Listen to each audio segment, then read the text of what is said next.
오늘 몇 공주 왔나요? 5공주는 보이네요, 지금. 네. 4공주가 보이구만요. 그러니까 하나님을 공경하는 사람 하면 7명의 우리 루디아 회원들이 있는데요. 나름대로 그 말씀들을 잘 기억했으면 좋겠어요. 우리는 이 앞전에 그렇게 봤습니다. 부지런히 일하는 사람이 루디아였다. 그리고 다른 사람과 어울릴 줄 알았다. 하나님을 공경했다. 말씀을 청종했다. 그리고 가족을 구원했다. 제가 루디아 회원들 만나면요, 이 5가지를 반드시 한번 확인해 볼 겁니다. 어느 정도 루디아를 알고 있는가. 그래서 과연 우리 교회에 루디아 회원만 있는 것 아니고 과연 루디아와 같은 사람이 몇 사람 정도 생각이 있을까도 같이 생각해 본 적이 있습니다. 꼭 여성만 그런 것 아니고 우리 남성들 가운데도 하나님을 공경하고, 아멘, 말씀을 청종하고, 그리고 가족을 구원하고 부지런하게 일하고, 그리고 다른 사람들과 함께 어울릴 줄 알고. 그러니까 이것은 꼭 여성들의 전유물이 아니에요. 남성들도 똑같이. 그러니까 뜻이 뭐였나요? 생산적인 그런 모임, 생산적인 그런 일들이 날마다 하나님의 몸된 교회 가운데 있기를 원합니다. 그러니까 하나님을 공경하는 사람 루디아였다면, 오늘은 뭔가요? 말씀 제목이 하나님 앞에 하나님의 은혜로 변화받은 사람, 하나님 앞에 변화받은 사람. 그러나 이 정확한 제목은 그것입니다. 하나님의 은혜로 변화받은 사람, 이렇게 정하시면 되겠습니다. 누가 하나님 앞에 변화받았는가? 결론이 뭐냐면요, 은혜로 변화받는답니다. 은혜로. 그러니까 하나님의 은혜로 변화받는 사람을 거기 제목에다 하나 더 적어 놓으시라고요. 우리의 변화는 뭘로 나타나요? 은혜로 나타난답니다. 은혜로. 감정의 변화가 아니에요. 감정의 변화는 순간이고요. 또 얼마든지 번복할 가능성이 있답니다. 그런데 은혜를 통해서 변화가 나타나는 것은요, 지속적입니다. 참 많이 달라졌다고 얘기합니다.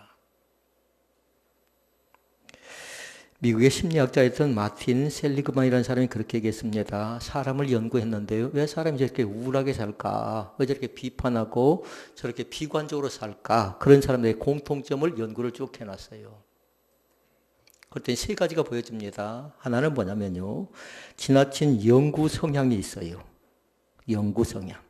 그러게 이 말씀은 뭐냐면 지나치게 변화를 믿지 않는다라는 겁니다. 자기가 일을 하고 있습니다. 그런데 나는 이대로 머물 수밖에 없고 내 인생은 이대로 반복될 수밖에 없다. 내 잘못이 또 이런 행위는 절대로 나는 고칠 수 없어 하고 단정 지어버리는 겁니다. 그리고 이것은 뭐예요? 반복을, 변화를 인정하지 않는 것입니다. 혹시 우리 가운데 그러진 않나요? 너는 변화되지 않아. 너는 가능성이 없어. 스스로에게 변화를 인정하지 않는 그런 모습이 있다면 큰 문제입니다. 그 다음에 또 한 가지가 있어요. 그것은 뭐냐면요, 지나친 확산 성향이라는 것이 있어요. 이것은 뭐냐면 내가 하는 일이 다 그 모양이지 이것도 못했으니까 저것도 넌 안 될 거야 하고 미리 단정 짓는 겁니다. 그러니까 스스로 자기를 절망적인 사람으로 낙인을 찍어버리는 거예요. 그러니 이것도 썩 바람직스럽지는 않습니다. 3번째를 봐볼까요? 3번째는 뭐냐면 지나친 개인적인 성향이에요. 그러니까 스스로 생각합니다. 뭔가 어려운 일이 닥치면, 뭔가 곤란한 상황이 닥치면 생각할 때 뭐라 하냐면 모든 것이 다 누구 때문이다? 나 때문이다. 생각은 좋지요. 말은 좋지요. 그런데 모든 게 다 나 때문이다. 그러면서 생각하기를 근본적으로 나 자신에 문제가 있다고 생각하면서 자기 자신을 생각할 때 나는 완전히 불가능한 존재하고 또 스스로 정지해버립니다. 그리고 이 3가지가 사로잡히면요, 지나친 연구 성향이라든가 확산 성향이라든가 개인 성향이 있게 되죠. 그러면 사람이 우울하대요. 그리고 비판적이고 비관적인 사람이 될 가능성이 상당히 많답니다. 진단을 해보라고요. 1번인가 2번인가 3번인가. 1번도 우리에게 합당치 않고요, 2번도 합당치 않고 3번도 합당치 않습니다. 왜냐하면 그때는 실패했을지라도 지금은 얼마든지 해보면 되는 것입니다. 믿습니까? 그러니까 그때는 잘 안 됐을지라도 지금은 또 달라요. 염려할 것 없어요. 너무 걱정할 것 없다고요. 그런데 우리에게 있어서 2017년도에 우리 교회 화두로 가면요. 변화예요, 변화. 얼마만큼 저 사람이, 저 가정이 우리 교회가 변화할 것인가. 그런데 변화를 생각할 때 두 종류의 사람을 생각할 수 있어요. 한 사람은 뭐냐면요. 스스로 포기하는 사람이 있어요. 나는 못해. 나는 안 돼. 할 수 없어. 해봤자 별 볼 일 없어. 그러니까 스스로 포기하는 사람은 여러분이 메모를 한다면 그렇게 해놔야 돼요. 이 사람 믿음 없는 사람이다. 이렇게 생각하면 돼요. 제일 비겁한 사람은 뭐냐면 해보지도 않고 단정 짓고 해보지도 않고 포기하는 사람이 제일 비겁하고 믿음 없는 사람이래요.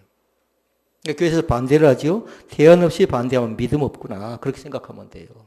그러니까 대안을 제시하라고요. 뭔가 반대를 할 때는 내 생각은 이렇습니다. 대안을 제시하는데 무작정 안 됩니다. 못합니다. 그럴 때는요. 너무 기다봐 들을 건 없어요. 왜냐하면 믿음 없으니까. 두 번째 종류의 사람이 있습니다. 그 사람은 뭐냐면요. 당당하게 자신 있게 맞서는 사람이 있어요. 해보겠습니다.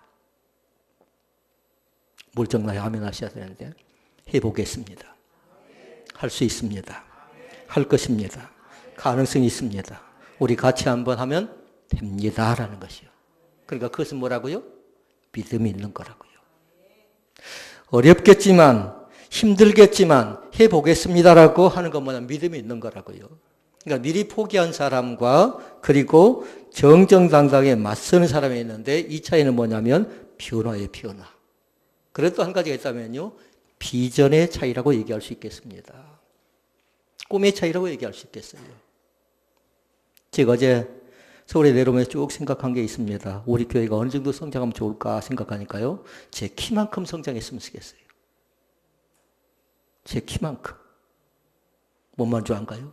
그러니까 어떤 사람은 키가 1m 70도 안 되네, 1m 80도 안 되네 그 생각할 수 있겠잖아요. 근데 그 키가 대체 뭔가를 보라고요. 저는 핸드폰에 그렇게 메모했어요. 메모 거기다가 제일 먼저 메모했던 거 뭐냐면 제 믿음의 키만큼 교회가 될 것 같아요. 믿음의 키만큼. 그리고 뭐의 문제라고? 비전의 문제라고 했죠. 교회의 비전은 목회자의 비전만큼 되어져 갈 것 같아요. 꼭 저만 그런가요? 여러분도 마찬가지예요. 제 키 얘기하니까 웃었잖아요. 그럼 여러분의 키만큼 되어진다고요. 여러분의 키만큼. 그런데 그 키는 1m 60이 아니고 1m 50이 아니고 1m 70이 아니고 1m 80이 아니고 그 키를 얘기하는 것 아니라 뭐라고요? 믿음의 키라고요. 그리고 비전의 키라고요. 그러니까 염려 없어요. 걱정 없다고요. 그러니까 얼마든지 우리 속에다 담아내는 그 믿음의 용량은요. 크고 위대한 줄로 믿습니다. 오늘도 그 용량을 마음껏 넓히라고요. 주님께서 말씀합니다. 마음을 넓히래요. 마음을. 그러면서 그 마음 자체가 뭡니까? 우리 믿음의 그릇 자체가 깨끗함을 유지할 수 있는 귀한 은혜가 나타날 수 있기를 바랍니다. 그러니까 변화할 때 제일 중요한 건 뭐냐면요. 근본적인 변화예요. 근본적인 변화. 그리고 변화할 때 생각할 수 있는 것이 있답니다. 반드시 뭐냐면 터닝 포인트가 있었으면 좋겠어요. 언젠가 한 번은 그 극적인 사건과 상황이 있어야 돼요. 그러니까 병원에 가니까 사람들이 뭐라고 하냐면 이제는 내가 그렇게 살지 않겠습니다 라고 인생을 내가 이렇게 살았는데 이제 이렇게 살겠습니다라는 그 터닝 포인트가 사람들마다 있지요. 그것이 뭐냐면 개인적인 체험입니다. 그런데 개인적인 체험이 없는 사람은 뭐냐면 늘 오락가락합니다. 왔다 갔다 합니다. 헷갈립니다. 이 사람이 정말 믿음이 있는 사람인가 믿음 없는 사람인가. 체험 때문에 그런 거예요. 그러니까 나에게 있어서 가장 중요한 터닝 포인트가 언제 어느 때 어떤 사건이었는가를 잘 보라고요. 찬양하다가 터닝 포인트를 경험했는가. 그렇죠. 어떤 사건 때문에 어떤 실패 현장 때문에 그랬는가. 기도 제목에 응답되지 못해서 그것 때문에 쩔쩔 매다가 그렇게 되어졌는가. 밴드에 보셨지요? 전 그 자매가 무지 착하고 예뻐 보이더라고요. 전사님 가르쳐주세요. 최강희래요. 그런데 보니까 술을 먹고 담배를 피우는 사람이었는데 그것을 결정하기까지 얼마나 힘들었겠습니까? 이 젊은 자매가 앞에 나와 다른 사람에게 간증할 때 나는 술 먹는 사람이었고 나는 담배 피우는 사람이었다라고 얘기할 때에 그게 쉬웠겠냐라는 거예요.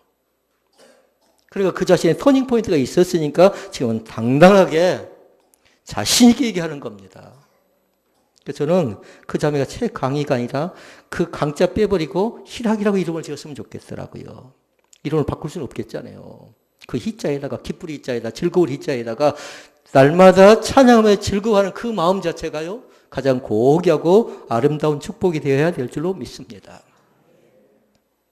다시 묻습니다. 제목. 변화는 뭘로 되어져야 된다고요?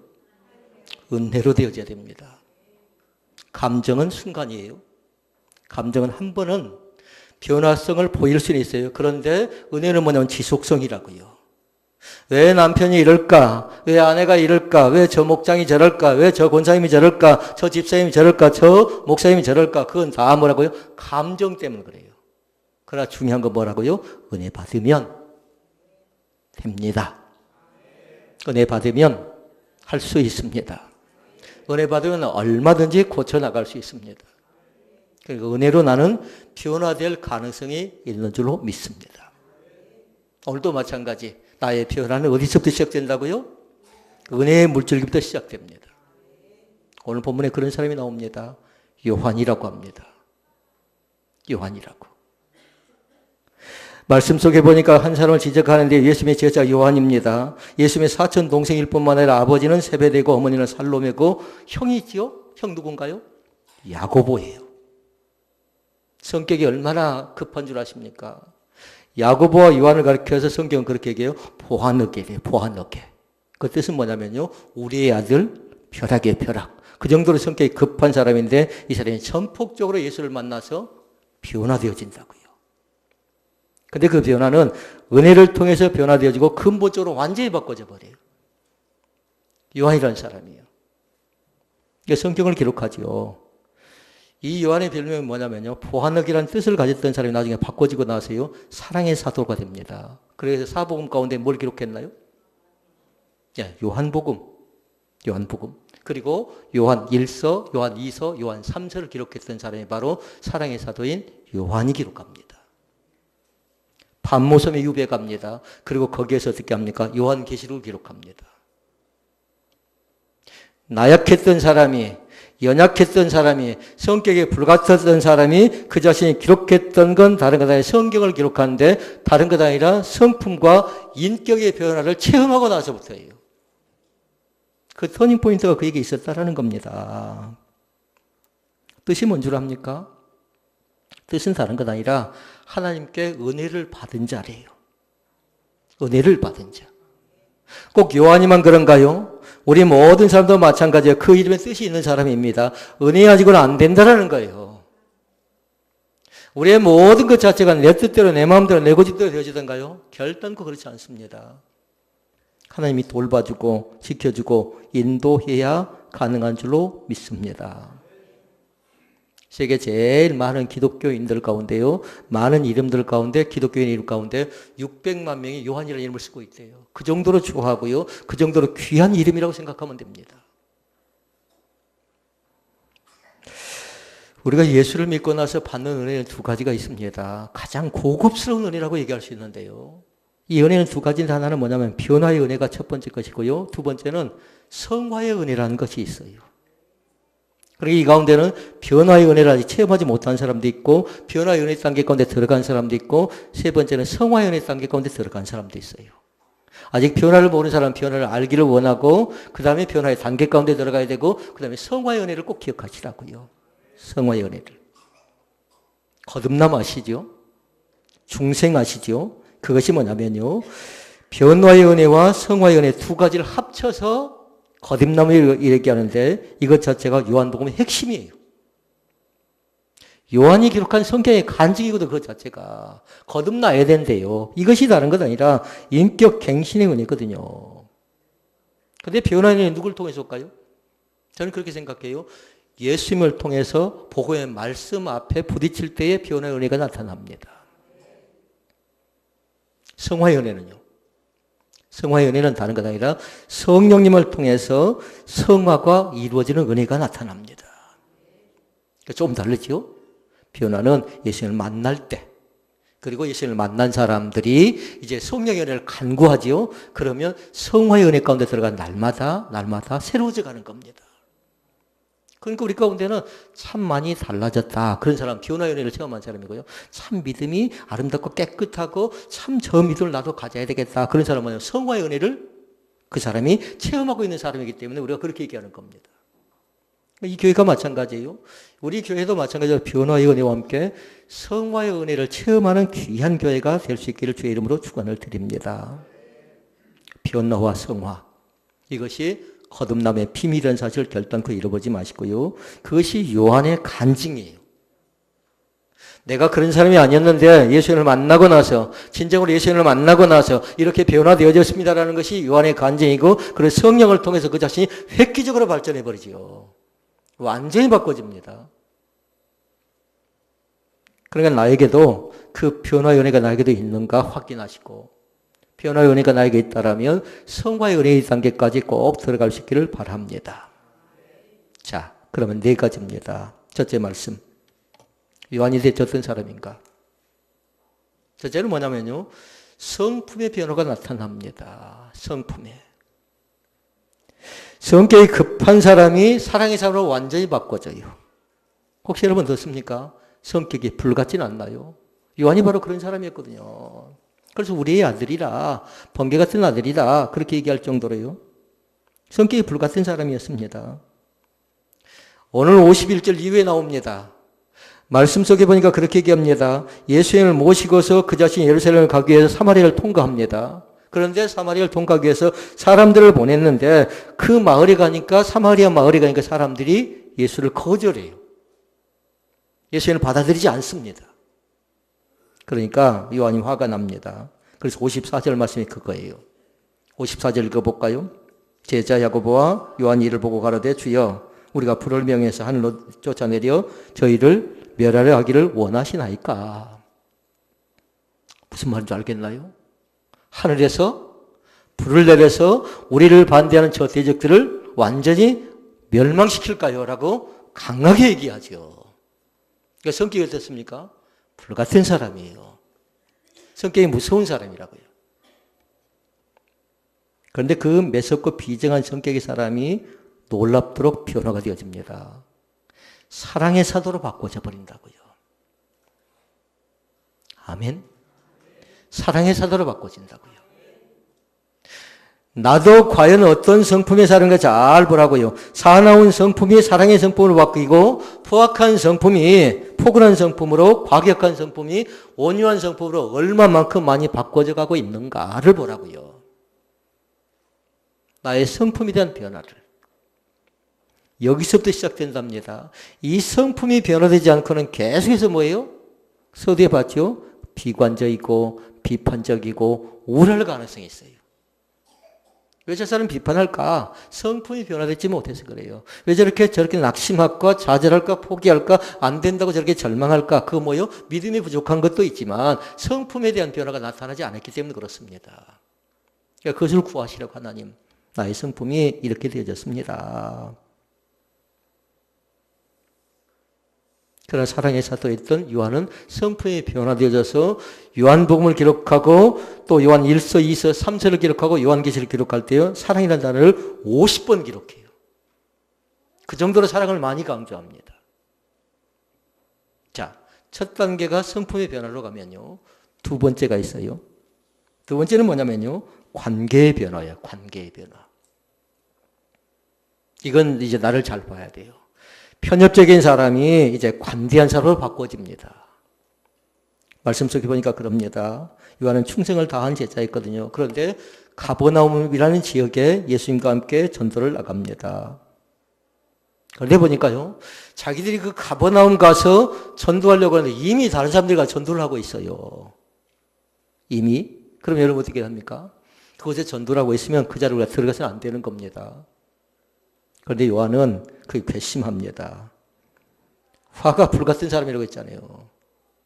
성격이 뭐가 나니까 그걸 참아보지 못하고 전도를 못하게 방해를 합니다. 이유는 있어요. 그 이유가 뭐냐? 보니까 다른 것 아니다.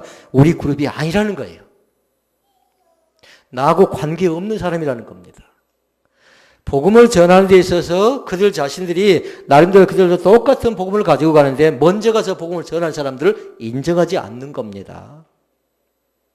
이것을 봐야 돼요. 우리 목장이 아니니까, 우리 기관이 아니니까 혹시 그러진 않나요? 우리가 경우에 따라서 목장이 필요한 것이고 경우에 따라서 기관이 필요한 것이 이 목장 저 목장 계속해서 우리 것 아니니까 우리 목장 아니니까 등한시경 모른 체 한다는 이것과 전혀 다를 바가 없는 겁니다. 복음을 전하는 순수한 목적이 있습니다. 그런데 그 자신은 뭐냐면 옹졸한 마음이 있고 편협적인 마음이 있고 이기적인 마음이 있어요. 편애하는 마음이 있습니다. 그러니까 그 속에서 관대한 사랑을 발견할 수가 없지요. 그러니까 나 아니면 안 된다는 겁니다. 우리 식구 아니면 안 된다는 겁니다. 우리 목장 아니면 안 된다는 겁니다. 그리고 두 번째는 중요한 게 관계의 변화가 반드시 있어야 돼요. 이것이 바꿔지지 않으면 서로 지나치게 경쟁해버리지요. 교회는 경쟁의 장소가 아니라 조화와 협력과 희생과 헌신의 장소인 것을 믿습니다. 서로 좋아하시라고요. 서로 도와가면서 하시라고요. 지금 실로암 목장이 어떻게 조화스럽게 하고 있나요? 한 사람 하는 건 원하지 않아요. 두 사람 하는 건 원하지 않고요. 세 사람 하는 건 원하지 않고요. 저는 실로암 식구들이 몇 명이에요 지금? 9명인가요? 9명의 식구가 어떻게 팀워크를 이뤄서 나름대로 정성스럽게 최선을 다하고 협력하는가 화합하는가 그걸 우리는 같이 보고 있는 거죠. 우리가 도움은 금방 해볼 수 있는 일입니다. 그런데 지금 팀워크를 보고 있는 겁니다. 우리 교회 팀워크가 얼마나 조직적이고 얼마나 질서가 생겨나고 얼마나 가능성이 있는가. 그건 뭐냐면 바로 그 속에 우리의 키가 담겨져 있다고. 키가. 이게 조직의 키가요. 고린도 교회를 보니까요. 은사가 많은 교회였습니다. 은사가 많다 보니까요. 서로 그곳에서 뭐냐면 은사를 서로 자랑하지요. 그러니까 12장, 13장, 14장, 15장 쭉 나와 있던 말씀이에요. 고린도전서 13장에. 사랑장 나오잖아요. 그런데 은사 못지않게 그들에게 나타나는 반응은 뭐냐면요. 시기심과 질투심이 떠나지 않아요. 왜 그럴까요? 은사가 있는 건 말씀을 통한 은혜를 받던 사람이 그 은사를 하나님의 영광을 위해 써야 되는데 그들이 뭐 하냐면 내 것은 중요한데 네 건 맞지 않다라는 거예요. 그러니까 그 속에서 뭐예요? 경쟁하지요. 그래서 은사의 거룩한 자리 가운데 꼭 초대받는 귀한 역사가 나타나시기를 바랍니다. 세 번째 변화가 있습니다. 세 번째 변화는 뭐냐면요. 사명입니다. 사명. 그 자신이 먼저 보니까 자기 중심의 사람이었습니다. 그런데 그 자신이 바꿔지지요. 철저한 헌신자로 바꿔집니다. 자기 중심을 또 어쩐 줄 아십니까? 하나님 나라가 임할 때에 한 명은 주의 우편에 한 명은 좌편에. 그러니까 뭐냐면 야고보 요한이 같이 있거든요. 항상. 그러니까 야고보 요한 자체가 가장 영광된 자리에 우의정과 좌의정에 앉혀달라는 겁니다. 근데 그 상황이 지금 어떤 상황이냐면요. 예수님께서 지금 십자가를 앞두고 있어요. 십자가를 지시기 위해서 고민하고 고심하고 계속해서 나름대로 인적인 것과 이형적인 것 때문에 씨름하고 있는데 지금 요한은 뭐라고 있어요? 경쟁하지요. 내가 그 자리라는 겁니다. 우리 형이 그 자리라는 겁니다. 여러분 이것은 우리에게 뭘 가르쳐 줍니까? 교회를 다니는 목적이 뭐냐라는 겁니다. 하나님을 믿는 목적이 뭐냐라는 겁니다. 이 목적이 잘못되면 안 된다라는 거예요. 그러면서 교회는 헌신하고 희생하고 또 나름대로 양보하고 함께하지 않으면 안 된다는 걸 철저히 가르치지요. 내 가족이니까, 내 사람이니까, 내 남편이니까, 내 아내니까, 내 목장이니까 그렇게 생겨버리면요. 이 교회는 어떻게 되겠습니까? 한 지붕 안에 5개 교회가 생겨나 버립니다. 그럼 하나님 볼 때 어떻겠습니까? 이 교회 모양새가. 저는 볼 때요. 그러면 우리 교회는 싹군 교회 될 것 같아요. 가치 없는 교회 될 것 같아요. 교회의 가장 기본적인 것은요. 가장 교회의 위대한 것은 뭐냐면 작은 힘을 가지고 협력하고 화합하고 하나 되는데 하나 되는 공동체 가운데 있는 줄로 믿습니다. 우리가 할 수 있는 건 한계가 있습니다. 그런데요. 힘을 합치면요. 저는 볼 때 안 된다고 생각지는 않아요. 합치지 못한 것이 문제지요. 해보려는 마음과 신앙만 있다면요. 얼마든지 가능성이 있는 겁니다. 얼마든지요. 요한도 처음에는 안 된다고 합니다. 절대로 안 된다고 합니다. 양보할 수가 없습니다. 자기가 그 자리에 들어갑니다.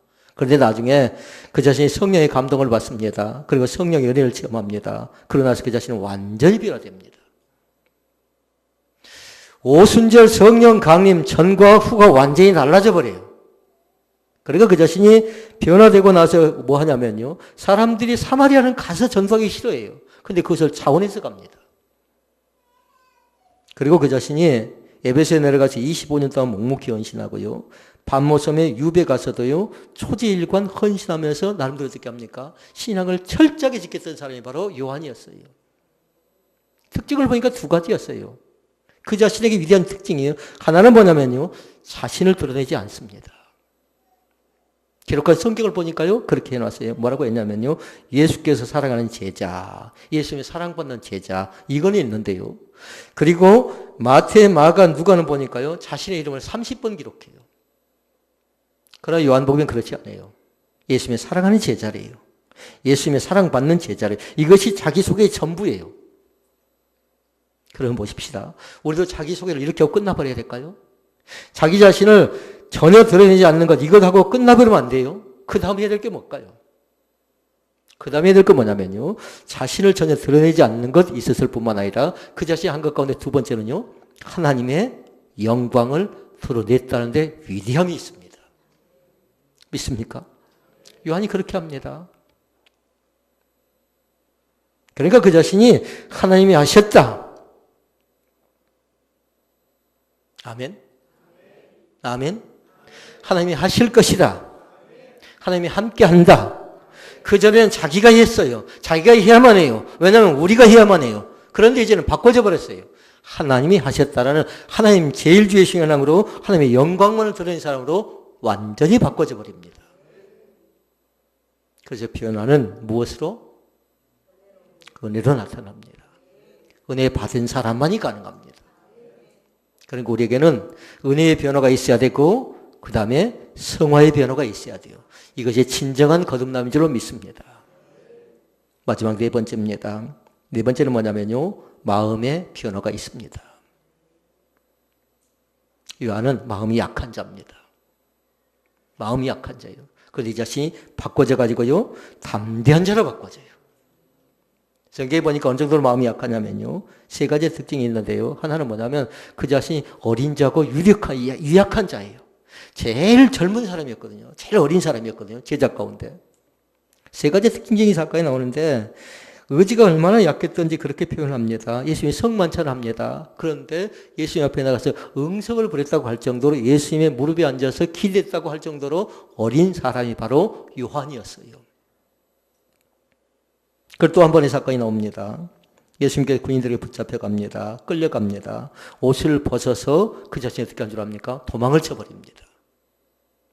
예수님의 제자가 예수님께 잡혀서 끌려갈 때에 옷을 벗어놓고 도망친 사람이 바로 요한이라고. 요한. 또 있습니다. 예수님께서 부활합니다.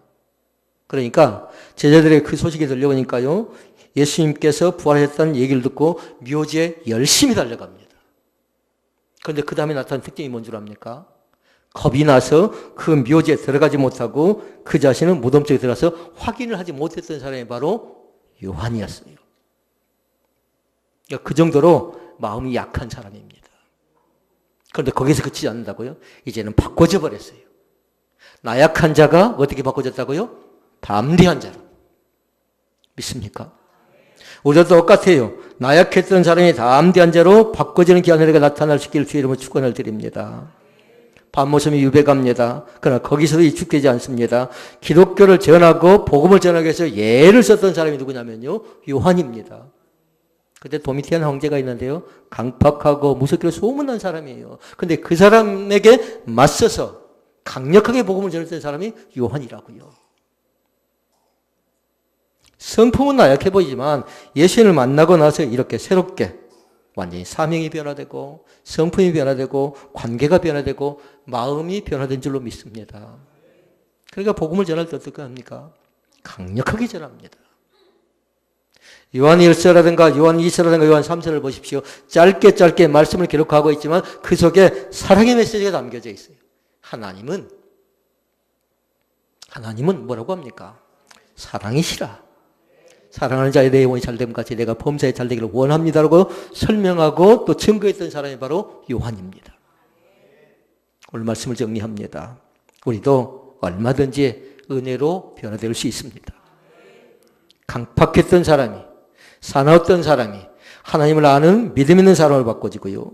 괴팍했던 그 성격이 사랑의 심령으로 바꿔지고요. 그리고 자기의 야심을 위해서, 야망을 위해서 헌신했던, 나름대로 수고했던 사람이 헌신자로 바꿔진 그 사명 여러분 생각해 보라고요.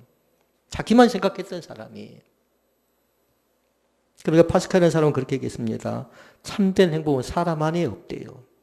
사람이 밖에도 없답니다. 그러면서 얘기합니다. 오직 하나님 안에 있는데 그 하나님은 우리 안에도 계시고 우리 밖에도 계신다. 믿습니까?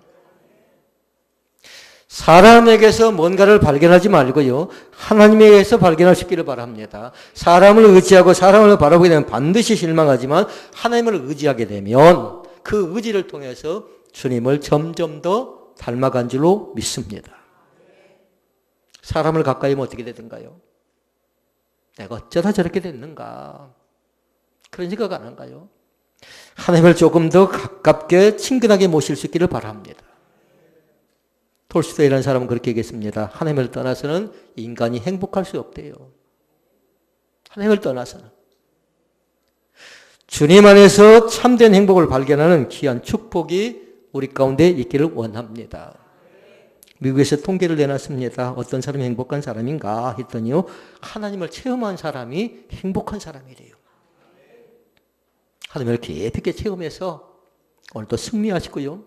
사순절 기간 동안에 하나님의 은혜를 통해서 변화받은 요한처럼 우리도 얼마든지 성품도 변화될 수 있고 우리의 관계도 변화될 수 있고 우리의 사명도 변화될 수 있고 나의 마음도 새롭게 변화가 될 수 있음을 믿으시기를 주의 이름으로 축원을 드립니다. 기도하시겠습니다.